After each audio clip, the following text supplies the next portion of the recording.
नमस्ते दोस्तों, मेरे साथ इस हिस्टोरिकल जर्नी में आपका स्वागत है।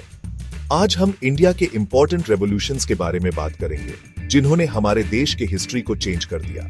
हर रेवोल्यूशन, हर मूवमेंट अपने में एक कहानी है, सैक्रिफाइस की, स्ट्रगल की एंड सबसे इंपॉर्टेंट चेंज की। तो रेडी हो जाओ दोस्तों, इस इंटरेस्टिंग जर्नी पे मेरे साथ, जहां हम एक्सप्लोर करेंगे उन इंपॉर्टेंट इवेंट्स को जिन्होंने इंडिया को टुडेज के इंडिया बनाया। 1857 एक ऐसा साल जो हिस्ट्री में गोल्डन लेटर्स में लिखा है। ये वो साल था जब इंडिया में पहली बार आजादी की फीलिंग आई। चर्बी वाले कार्ट्रिजेस ने एक स्पार्क लगाई एंड अंग्रेजों के एट्रोसिटीज ने इसे फायर बना दिया। मंगल पांडे, रानी लक्ष्मीबाई, तात्या टोपे, बहादुर शाह जफर, ऐसे ब्रेव लोगों ने अपनी लाइफ दे दी। ऑल्थो ये रेवोल्यूशन पूरी तरह सक्सेसफुल नहीं हुआ, लेकिन इसने इंडिया की सोल को जगा दिया एंड फ्यूचर की फ्रीडम स्ट्रगल की फाउंडेशन रखी। 1857 के बाद इंडिया की आजादी की डिमांड एंड स्ट्रांग हो गई। महात्मा गांधी के लीडरशिप में non violence and civil disobedience का नया चैप्टर शुरू हुआ। Jallianwala Bagh, non cooperation movement, civil disobedience, Quit India Movement, इन आंदोलन्स ने ब्रिटिश रूल की फाउंडेशन हिला दी। भगत सिंह, सुभाष चंद्र बोस जैसे रेवोल्यूशनरीज ने आजादी की फाइट को एक नया लेवल दिया। लखनऊ पीपल की सैक्रिफाइस के बाद finally the 15th of August 1947 को इंडिया फ्री हुआ। चैप्टर 3 ग्रीन रेवोल्यूशन, भूख से आजादी की जंग। आजादी के बाद इंडिया के सामने फूड प्रॉब्लम एक बड़ी चैलेंज थी। Doctor MS. स्वामीनाथन के लीडरशिप में ग्रीन रेवोल्यूशन ने देश को नई direction the. New technologies, better seeds and irrigation facilities से व्हीट एंड राइस के प्रोडक्शन में काफी ग्रोथ हुई। ग्रीन रेवोल्यूशन ने देश को food security the and farmers की फाइनेंशियल सिचुएशन भी इंप्रूव की।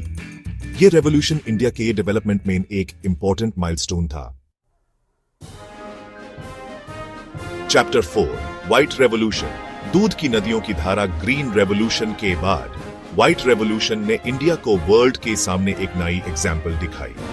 डॉक्टर वर्गीस कुरियन, जिनको मिल्कमैन ऑफ इंडिया कहते हैं, उनके लीडरशिप में मिल्क प्रोडक्शन में काफी इंक्रीज हुई। अमूल जैसे कोऑपरेटिव्स ने लाख्स ऑफ डेयरी फार्मर्स को एम्पावर्ड बनाया। टुडेज इंडिया वर्ल्ड का सबसे बड़ा मिल्क प्रोड्यूसर है एंड ये व्हाइट रेवोल्यूशन का ही मैजिक है। चैप्टर 5 ब्लू रेवोल्यूशन, जल से समृद्धि की ओर। इंडिया जैसे बैड कोस्टलाइन वेल देश के लिए फिशिंग हमेशा इंपॉर्टेंट रहा है। ब्लू रेवोल्यूशन ने इस एरिया में रेवोल्यूशनरी चेंजेस लाए। डॉक्टर हीरालाल चौधरी के लीडरशिप में फिश प्रोडक्शन बढ़ाने, न्यू टेक्नोलॉजीज यूज करने एंड फिशरमैन की लाइफ इंप्रूव करने के एफर्ट्स किए गए। ब्लू रेवोल्यूशन ने देश को protein security the and rural economy को भी स्ट्रॉन्ग किया। चैप्टर 6 आईटी रेवोल्यूशन, डिजिटल क्रांति का आगाज। 1990s इंडिया के लिए एक नए एरा की शुरुआत थी। इंफॉर्मेशन टेक्नोलॉजी में चेंजेस ने पूरी वर्ल्ड को बदल दिया। इंडिया ने भी इस रेवोल्यूशन में पीछे नहीं रहने का डिसाइड किया। सैम पित्रोदा जैसे विजनरी लीडर्स ने देश को आईटी हब बनाने में इंपॉर्टेंट रोल निभाया। टुडेज इंडिया आईटी फील्ड में ग्लोबली रिकॉग्नाइज्ड है।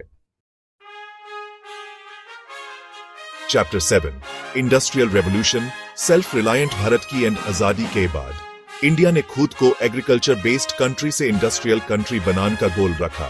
Heavy industries, steel production and manufacturing में ग्रोथ हुई। Government policies and private sector के कंट्रीब्यूशंस ने मिलकर इंडिया को एक मेजर इंडस्ट्रियल पावर बनाया। टुडेज इंडिया वर्ल्ड की फास्टेस्ट ग्रोइंग इकोनॉमीज में से एक है।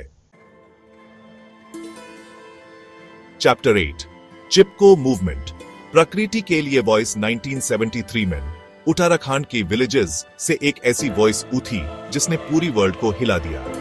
चिपको मूवमेंट, जिसका लीडरशिप संडरलाल बहुगुणा एंड गौरा गॉडेस ने किया, वो मूवमेंट था जो पेड़ों की रक्षा के लिए लादा गया।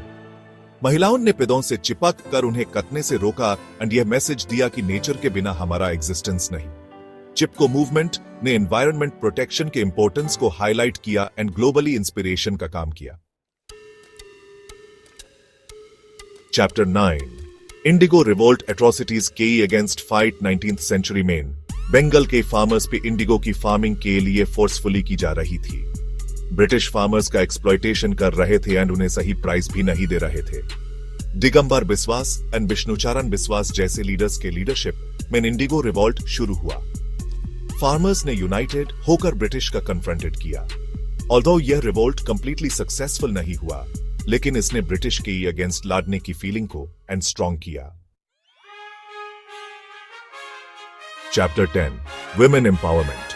वुमेन पावर का राइज। इंडिया में वुमेन को हमेशा गॉडेस का दर्जा दिया गया है, लेकिन रियलिटी में उन्हें सोशल एंड इकोनॉमिक इनइक्वालिटीज का सामना करना पड़ा रहा है। वुमेन एम्पावरमेंट ने इस थिंकिंग को बदलने का काम किया। एजुकेशन, एम्प्लॉयमेंट एंड पॉलिटिक्स में वुमेन की पार्टिसिपेशन बढ़ाने के लिए एफर्ट्स किए गए। टुडेज भी ये रेवोल्यूशन जारी है एंड वुमेन हर फील्ड में आगे बढ़कर देश के डेवलपमेंट में कंट्रीब्यूट कर रही हैं। कंक्लूजन फ्रेंड्स, ये थी इंडिया की कुछ इंपॉर्टेंट रेवोल्यूशंस जिन्होंने हमारे देश को बदल दिया। ये रेवोल्यूशन सिर्फ हिस्ट्री में ही नहीं बल्कि हमारे टुडेज में भी अलाइव हैं। इन रेवोल्यूशन से हमें लेसन मिलती है कि चेंज लाना डिफिकल्ट जरूर है, लेकिन इम्पॉसिबल नहीं। अगर हम सब मिलकर एफर्ट्स करें तो एक बेटर एंड इक्वल इंडिया बना सकते हैं। अगर आपको ये वीडियो पसंद आया हो तो लाइक एंड सब्सक्राइब करना न भूलें। Thank you.